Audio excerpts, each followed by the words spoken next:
All right, so here we are in Fusion. I'm going to get the house to go back to my home view.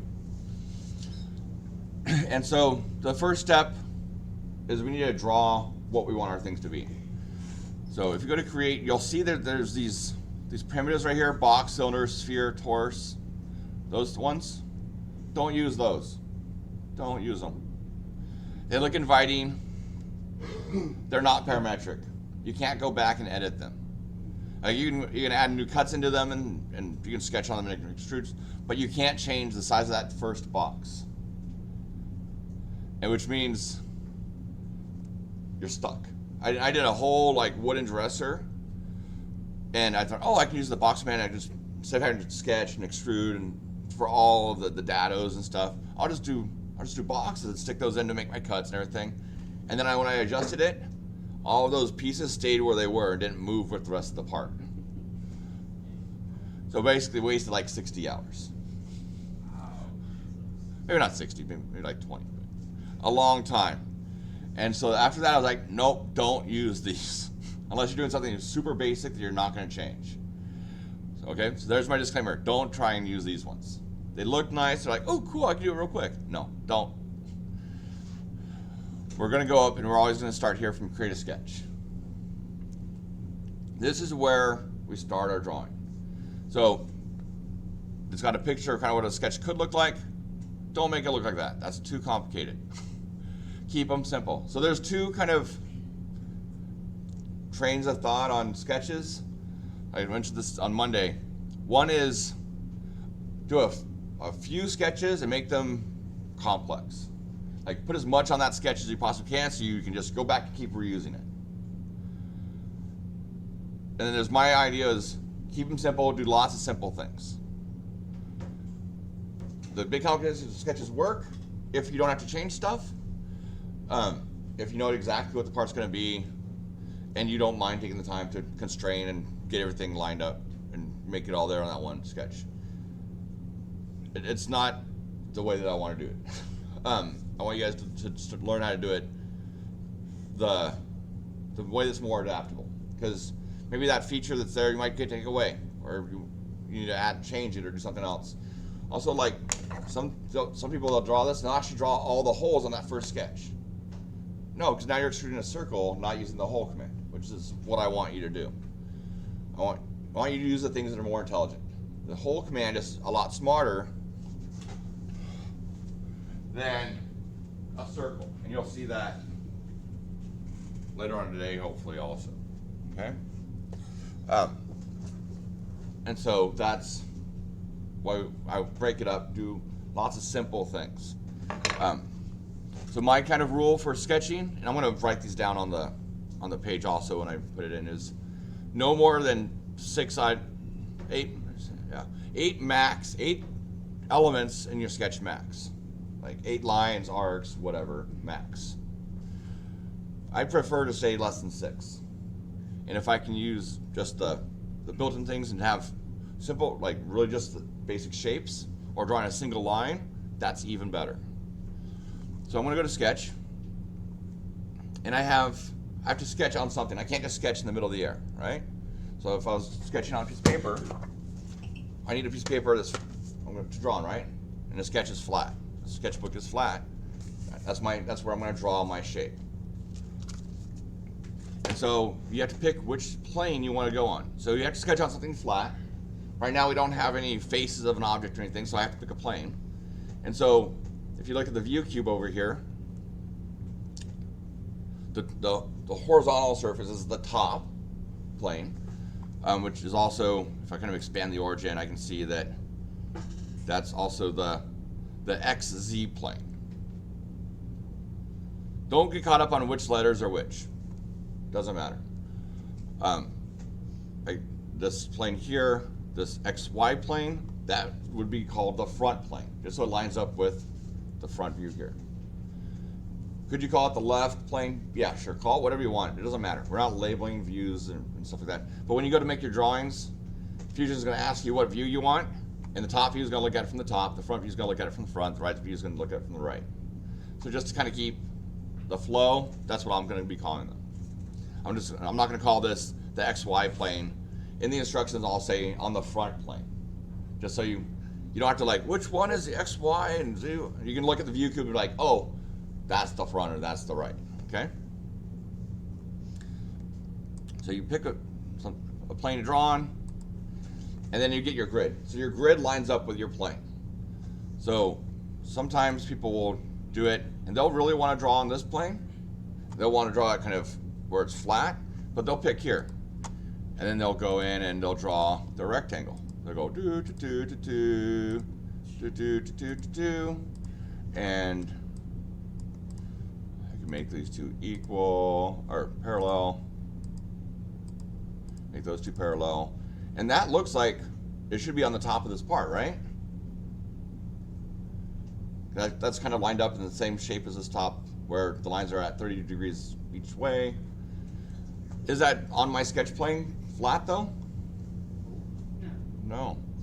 It's like that. That's not sticking out there.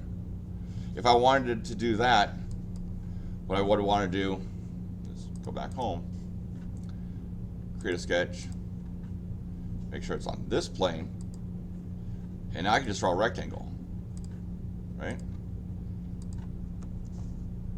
But now these lines line up with the grid. You see that? On the first one, the lines didn't line up with the grid. So if you're drawing and your lines are supposed to be horizontal and vertical lines, and they don't line up with the grid, you're not on the right grid. You're on the wrong plane. Okay? So that's kind of an easy check. Is this is supposed to be a horizontal line? It's crossing through the corners. I'm on the wrong plane. Okay? That's paper is this way, and I'm trying to draw this way. Doesn't work. I want to draw this way. I want to be on the plane that's horizontal, so I can draw horizontal. Okay?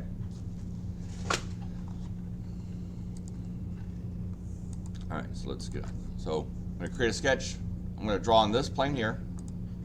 Because a lot of times I'll start on that top plane. So I'm going to draw the base of the part and go up, something like that. So that'd be like if I'm drawing this, I might draw the bottom of the part here on that plane. If I wanted the part to be this way, now I might draw on that side plane, the front or the right side or whatever, right? Just so that way, I like to have it where the part in my hand lines up with the part on the screen. Yeah. With the ability to manipulate the environment, does it really matter what plane we draw on? So no, because you can always rotate it around. Yeah. But the thing is, do I want to keep looking at it this way? If it's sitting at my desk this way, do it, and it's on the screen this way, it's not as easy. Yeah. Because then you're like, oh, you have to rotate it to make it look the same. So, or whether it's a part or something on the computer that I'm giving you, if it's not the same orientation, it just takes a little bit more mental power. Yeah. So make it easy. If you can draw it the same way, draw it the same way. If you don't and it's off the other way, it doesn't matter. It's kind of a personal. Some people it doesn't bother at all. Like some people, they can have it going the wrong way, or not the wrong way, but a different direction, and it's the same. Some people, like me, some people, when it's that way, they can't see it all, and it's just super hard. For me, it's just annoying. So, do the thing that's easy. So once I'm in the sketch, you can see over here I have the sketch palette. So this gives me some options. So at the top, I can change lines to be construction lines or center lines. I can do the look at, so if I want to look straight at it, I can do that. But, oh, that's a perfect example. I would think, like this line, maybe if I'm thinking this line is going to become this way, to be horizontal, and I hit look at, now it goes vertical. So that's something people will do, and now your orientation's off. Because you're thinking it's close to being there, and you think it's just going to come down, but it flips all the way around. Now you think you're drawing this way, but you're actually drawing this way.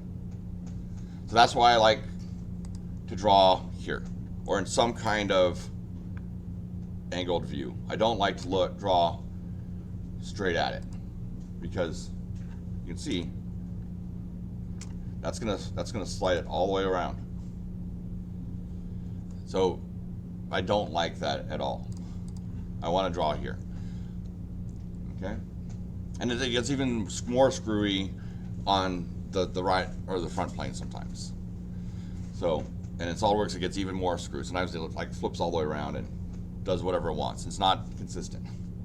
So, just to avoid that, that's why I had you turn off, or I suggest you turn off the look at in your preferences, so that way it doesn't do that, because that's something that messes people up. So you have that. We don't want to turn on snap.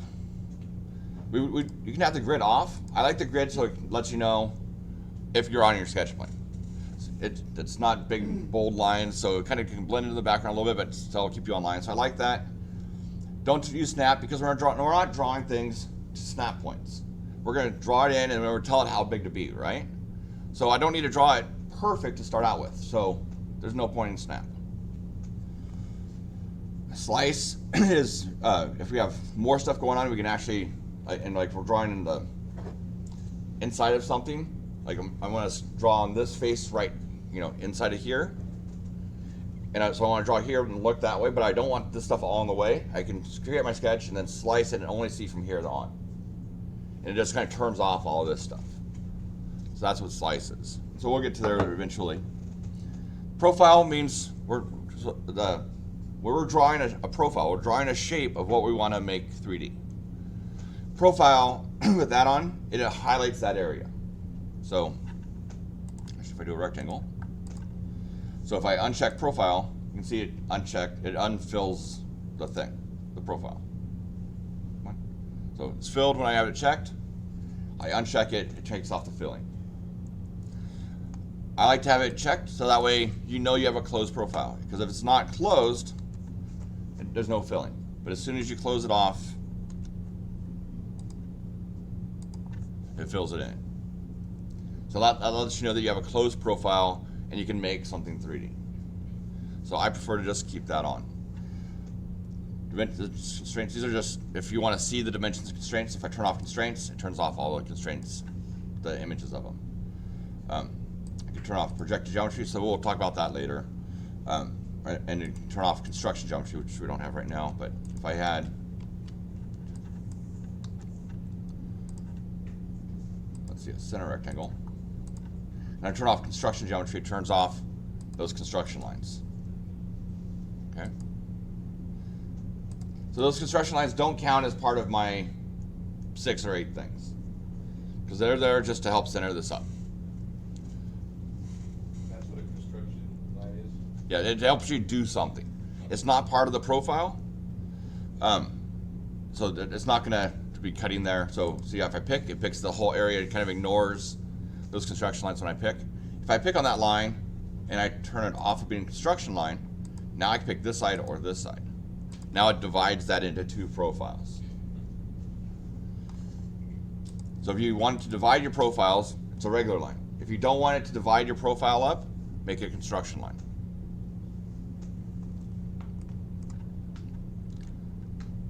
I'll ask you again. Okay. So there's also the center line. So if I make this a center line, and now if I dimension, it gives me the overall width, not just the width of that one side. So this is useful in if I needed to draw something out here and I wanted to make a wheel or something. I can make this a center line, and I can dimension from here to here. So now I know how big that opening in the middle is going to be, or whatever. So that's what the center line does. If you want to be able to dimension overall width, but you only have half of it to pick, you can use the center line. I actually use it for like centering holes and things a lot. And so we'll get into that later when we talk about that. Because we can draw half the part and just flip it over and make the other half that's exactly the same. And so in that case, I don't have the distance to measure from here to here, but you can use the center line to get the same thing. That's what I wanted to ask, but I didn't want to complicate it. Yeah, we'll get there. Yeah. So I'm just kind of telling you what these things are, so that way you kind of can store it in there, and then when we get to it, be like, oh yeah. And 3D Sketch, don't click that. We're not using 3D sketches in this class. We will use them in CAD 20 next semester. Okay. So next semester we'll use 3D Sketch. Actually, we might use it. We'll probably use it in 22. Because when we do weldment stuff, we'll do 3D sketches. So in CAD 22, second 9 weeks, we'll use 3D sketches. They're kind of cool, but they can also mess you up if you think you're doing a 2D sketch and you're in 3D. So keep it unchecked for now. Okay, any questions on kind of what's in the sketch palette there? Yeah. I don't know whether you covered it and I just missed it, but slice, what does that one do? So that's if you got a big part already and you're sketching on like this face right here, but this is all in the way, right? If I look at this, I can't see that. Slice just kind of makes everything turn off that's in front of the sketch plane. Gotcha. Okay. And there's actually a couple ways we can do that, but slice is an easy one when you're in the sketch. All right, so I'm here, I need to make something, right? So if I go to create, you can see I've got some options. Circles, rectangles. These are probably the ones that I use the most to start creating things. And they're the ones we're going to use in the exercises today. But also try and play with some of the other ones. Like if you need something that's a weird shape, we got splines. We're not going to do any of that in this class.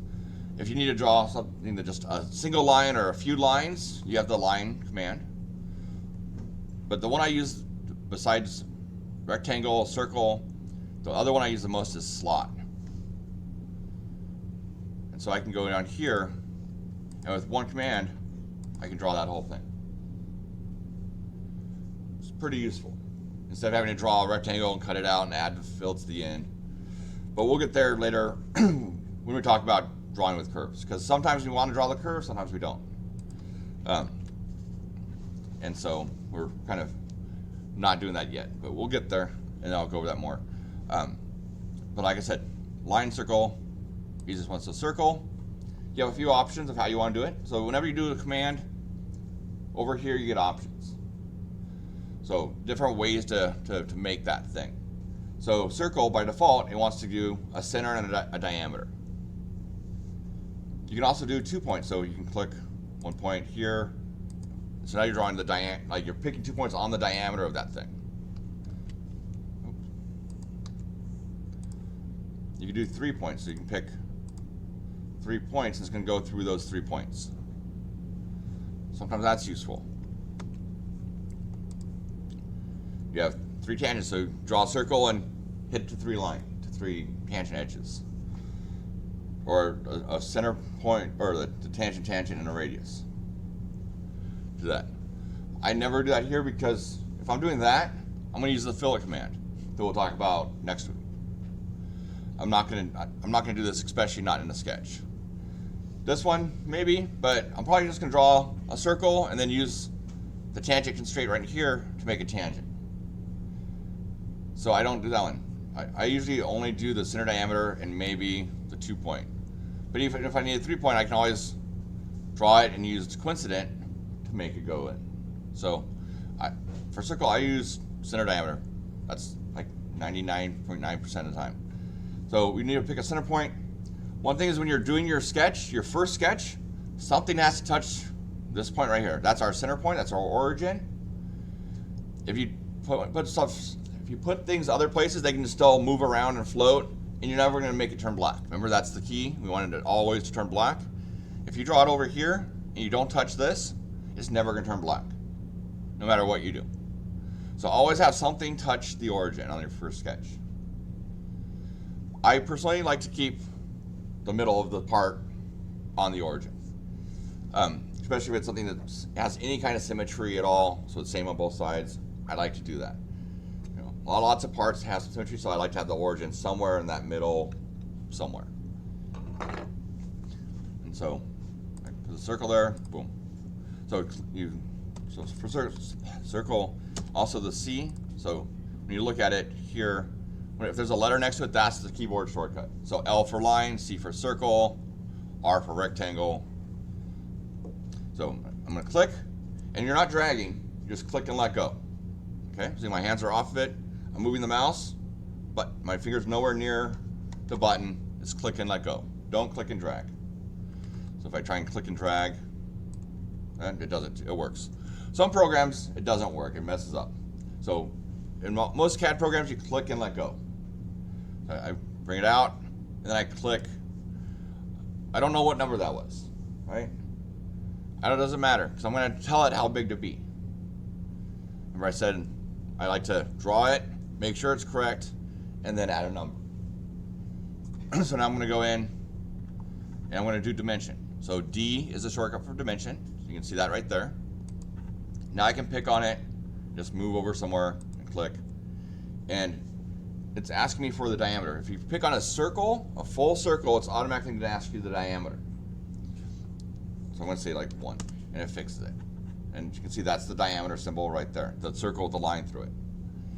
If I have part of a circle, so an arc, and I dimension it, what do you think it's going to be? Radius. So you can see it says R. It's for radius. Because if you have a whole circle, you can measure all the way across it. You can measure the diameter. If you have part of a circle, you can't measure the diameter. Right? You can only measure the radius. So that's what it defaults to. Could I tell it that I want to give it a diameter here anyways? What do you think? Yeah, if I right click, I can just go down and say diameter. And now it's going to ask me the diameter. So I can put in 1, it's going to be the exact same as 1. It'll be the exact same as that. I could also do math and stuff. You can do formulas. So I could say the radius is going to be it's going to be 1 divided by 2. Yeah, half an inch, right? So if I want to do whatever. So you can type in the math and it'll save the equation in there. So 1/2 of 1 inch is half an inch. But I could change that to be 1/2 of 3 inches. And it does the math 1.5. Like I said, writing equations, cool, do that if you need to, if you want to. Solve the equation yourself and just type in 1.5 if you really want it to be half of this number. And that's an easy one, right? But what if I wanted it to be half of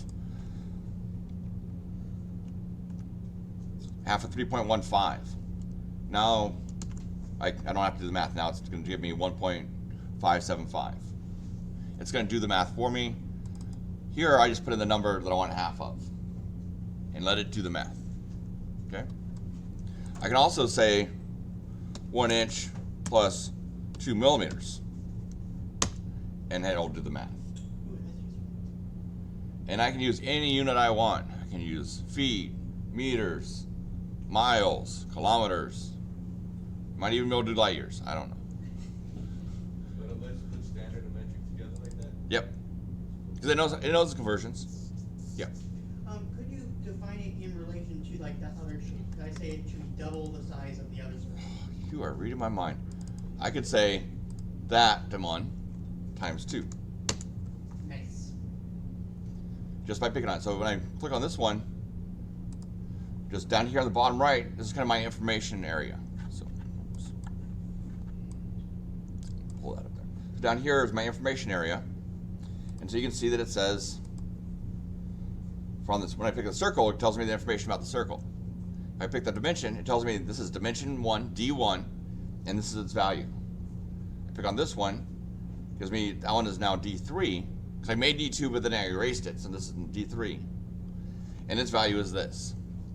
If I change this one, that's going to change also, because it knows the relationship that I told it in the equation. Yeah. Is there a way to change that designation, like if you made like ATOM?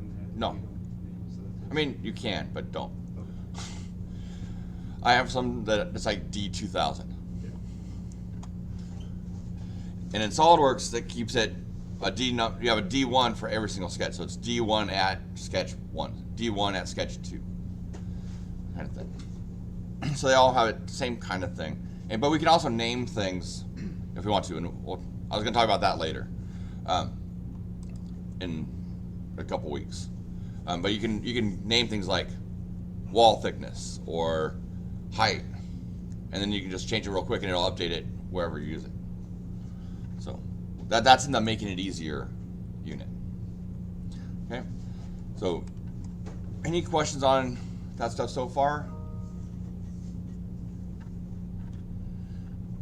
Yes, no, kind of easy, right? Keep it easy. If you think it's easy, it's going to be easy. these things are, so if I do rectangle, I have 2-point rectangle. This is kind of the real common one. The one I do the most for starting out is the center rectangle, where I can pick the center point and then go out, like I showed earlier. If I'm after the first one, I'll usually use this, unless I'm trying to center something up. This one here lets you draw a rectangle that's not lined up with the grid. So if you need a rectangle that's not aligned to the grid, use the 3-point. Oh, I want to erase this. This is a good one that I always forget. If you click on the right and you drag to the left, it'll select anything it touches. If you go on the left and go to the right, it'll only select things all the way inside. Oh. So this is the same in every CAD program. AutoCAD, SolidWorks, Inventor, Fusion, Creo, Onshape, they all work exactly the same way. Right to left selects anything it touches. Left to right, it only picks what's all the way inside. Okay? If you double click a line, it picks anything that's connected to that line. So see, it selects the whole profile. So I can click there, hit delete, the delete button, delete it. You don't need you can right click and go to delete here. That takes extra time. Just press the button on the keyboard. So when I'm working on the computer, this is how I work. My right hand is on the mouse. The right hand never leaves the mouse. I don't do something, let go, type, go back to the mouse, do something, let go. Because what happens when you let go of the mouse? You lose time. It moves. Because you're doing it, you let go of the mouse, you grab the mouse, and even if you think you're not, you're moving it just a little bit, and sometimes that little bit moves it off the thing you're trying to click on. So you want to be able to hold the mouse steady and type something. So delete key on the keyboard, delete stuff. It saves time from right clicking and then going over and clicking. Just pick your keyboard. And so it really messes up your typing. Like I cannot like touch that. I mean, I type fast, but I type like this. Because when I'm typing, I'll use both hands, but I know where the keys are, but I don't know like this one goes here because my left hand is used to covering the whole keyboard, all the way from the shift keys to the number pad. So if I'm doing numbers, I'm going to come over and do numbers over here, not on the top. For me, that works. If you like using numbers on the top, that's up to you. But for me, I use my left hand on the whole keyboard, and then I go to the 3 mouse and move it there, and then go back to the keyboard. Go to 3 mouse, move it, go back to the keyboard. If I'm doing stuff, I might just stay on the 3 mouse, but then as soon as I need to type something, my left hand is going to move, not my right hand. My right hand is going to stay on the mouse the entire time. So that just kind of gives me that extra control. I know that it's staying exactly where it is. Okay? All right. So do a rectangle, click here, center point, out. So I need to dimension this thing. When I go to dimension, I have a few different, how I pick things controls what dimensions are going to be created. So if I just pick a line, you can see it's already got a number there. I can just drag it out to the side, again, not holding the button, just click and let go. I can drag it out, put it over here, and click to set it down. And now it's going to ask me for the value. So I can type in my value. And it's going to adjust it. I can also pick one line here, and then come over, and if I pick a parallel line, now it's going to ask me for the distance between those 2 lines. Okay? So I can set that down. What do you think will happen if I pick 2 lines that are not parallel? It's going to give me the angle between those lines. So if they're parallel, it's going to ask me for the distance between them. If they're not parallel, it's going to ask me for the angle between them. Okay? What if I wanted to mention, like, from this point perpendicular to this line? What do you think I'd pick?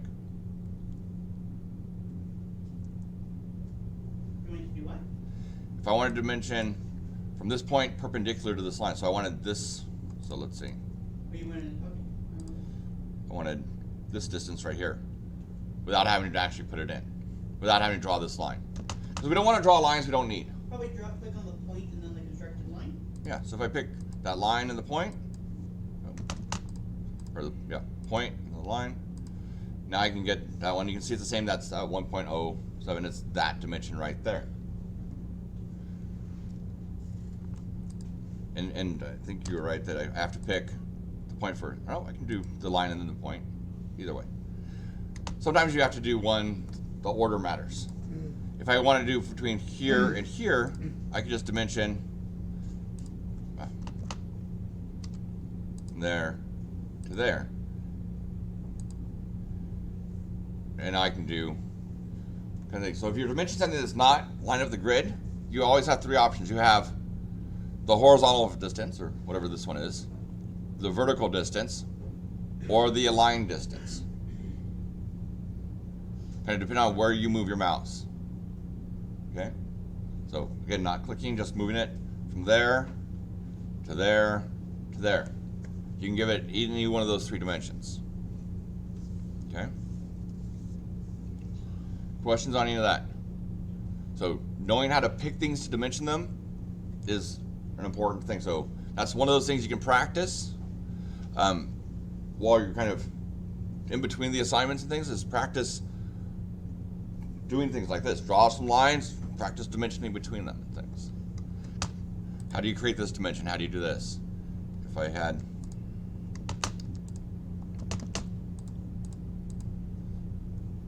circle, I click here and I pick the circle. Where do you think it's going to go? Center. The center of the circle. What if I want this distance right here? Start with the circle first, then go to the line. Nope. Nope. Okay.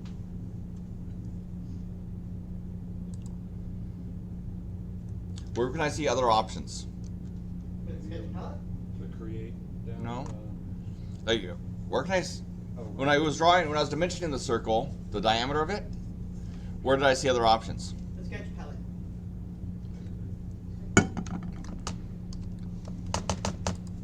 So I was here. I want that to be a radius. What do I do? right click. Right click, and I see some other options, right? Oh, look at it on that menu. Look at the bottom. Circular arch tangent. Yeah, I wanted the tangent, even if it's not the actual tangent. But see, but now it's asking kind of where do I want it? I want it on this side of it. Oops. No. So I never do it that way. I always go from the line first, and then I'll right click, pick circle arc tangent. Now I can pick that point right there. Or I could pick the other side of it.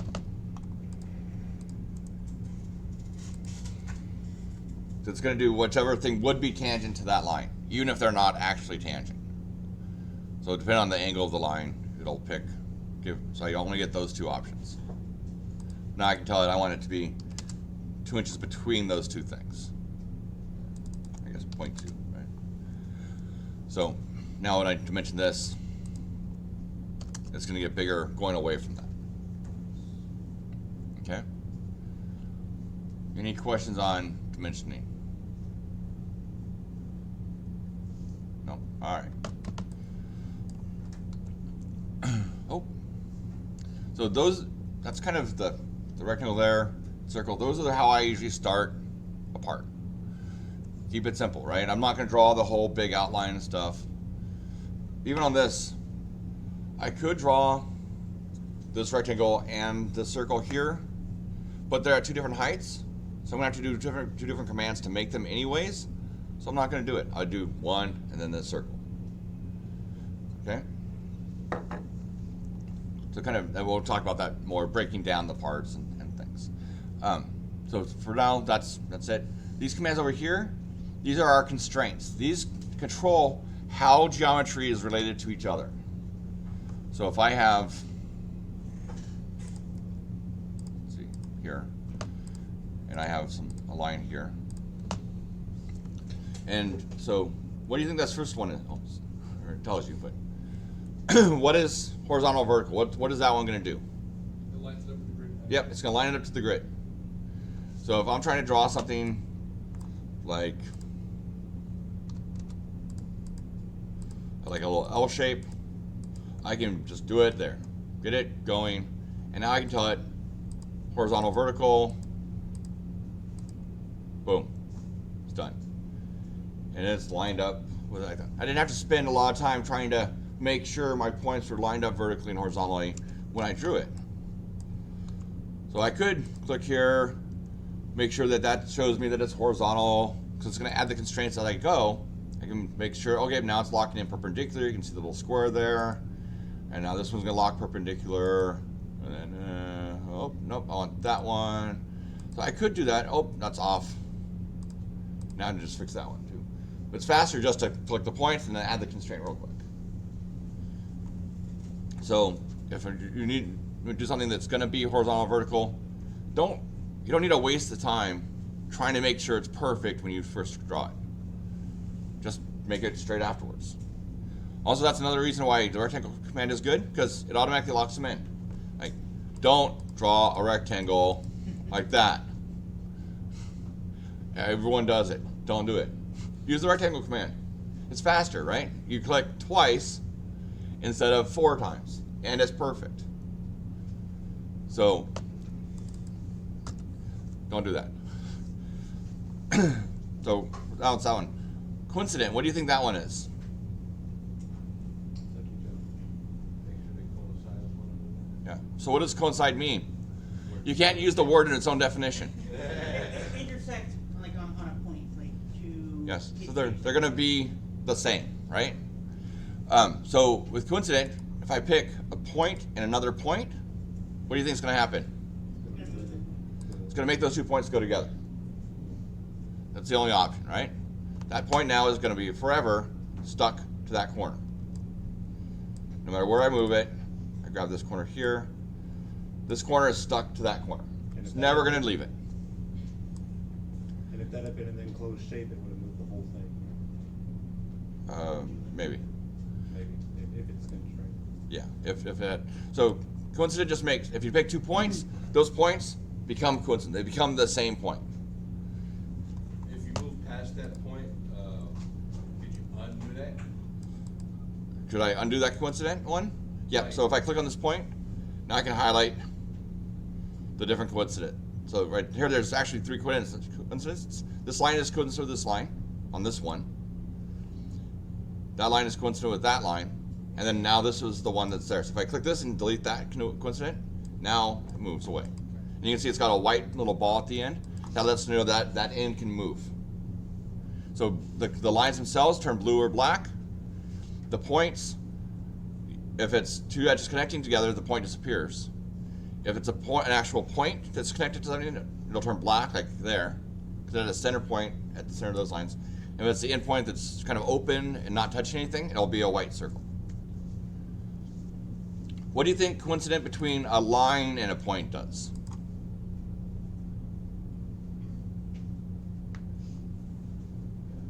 What? If I do use the coincident constraint between the line and the point. What, Nothing. You just put the point on the line. puts the point on the line. I told you, this stuff is easy. Uh-oh, the point's not on the line. On the line. If But yes, it is. The point is on the line. It's lined up with that line. It doesn't have to be physically on the line. I mean, it could be, but it also could be lined up with the line, but sticking out here. So if the line goes forever, right? So I'm just seeing a portion of the line, right? I'm seeing the line segment, not the entire line. The line goes forever. This point is going to be lined up with that line forever. But whether it's on the actual line segment or not. So that's a good way to line stuff up, even if they aren't touching, is just to use the coincident. So that's probably, out of all these, coincident is one that you're going to use probably the most.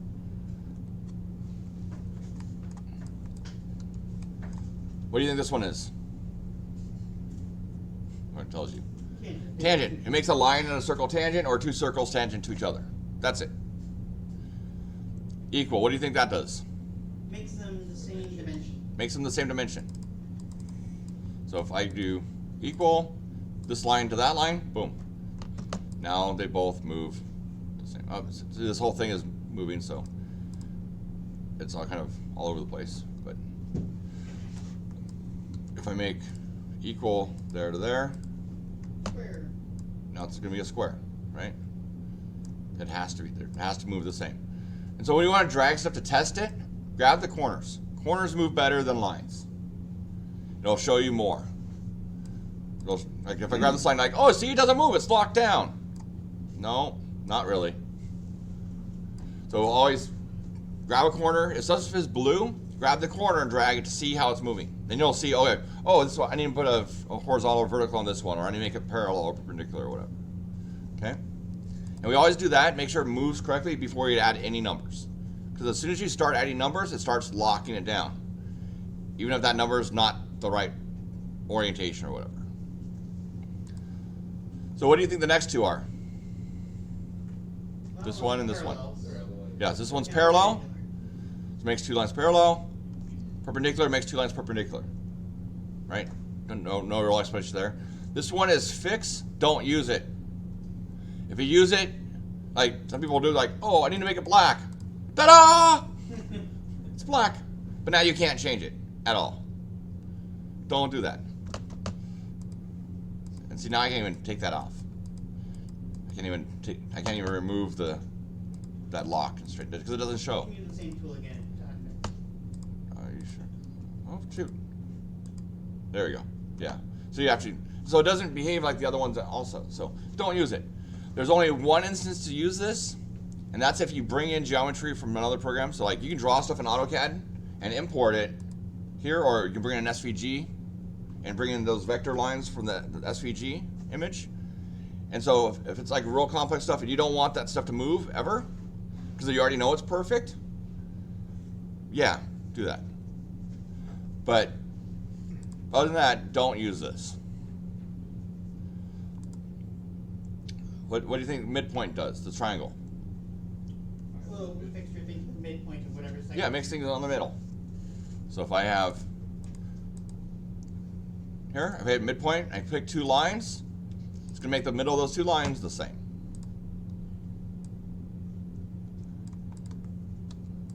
If I have a line, I pick midpoint from the point to the line, it's going to put that point at the middle of the line. That's what it does, that end. What do you think that next one is? The two circles. Concentric.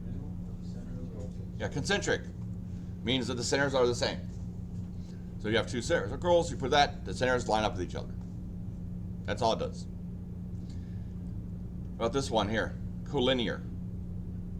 Means the two lines will, similar to the coincident, but it'll be for another line. Yep, so it's like coincident, but it's two lines. So it's two lines that are lined up with each other. So now it's two segments of the same line, right? I already said lines go forever. Now it's two line segments that are on that same line. So they have to be lined up. So coincident, you can't do coincident with two lines. It doesn't work. So if I have a line over here, I can't do coincident between this line and that line. So you won't even let me pick it. I could do coincident between that line and the point. And now it basically made them collinear, right? But if I want to be able to pick the line, because sometimes picking lines is easier than picking points.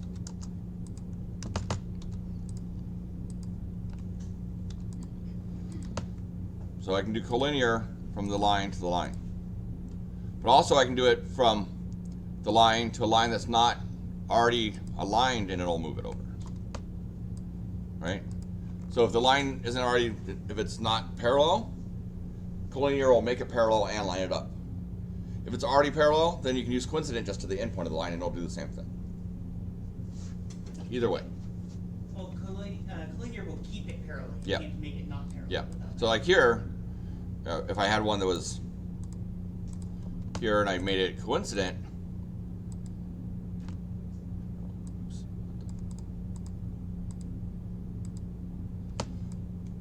all of those move the same, but now I could go in and I could erase the horizontal and have just the endpoint. If this one I erase the horizontal, it's still going to be horizontal, right? So it's because it's already going to be lined up which means if I make this one not horizontal and I make this move, now those can move. And this one, if it had been horizontal before, it would break, it would stay.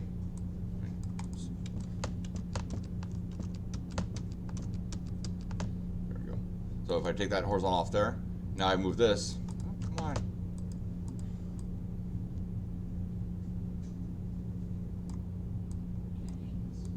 No, it doesn't want to do it. It was moving good earlier. Yeah. But whatever. So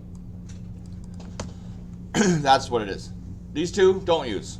Or this one is, if you're doing the splines, it controls the curvature. If you're doing splines, you get to that. This one's symmetry, don't use. Because if you're drawing both halves of it, you're getting over 6 things, right? There's a much easier command to make it both halves, where you draw a half and you just flip it over automatically after you make it 3D. That's much better than drawing twice the stuff here in the sketch.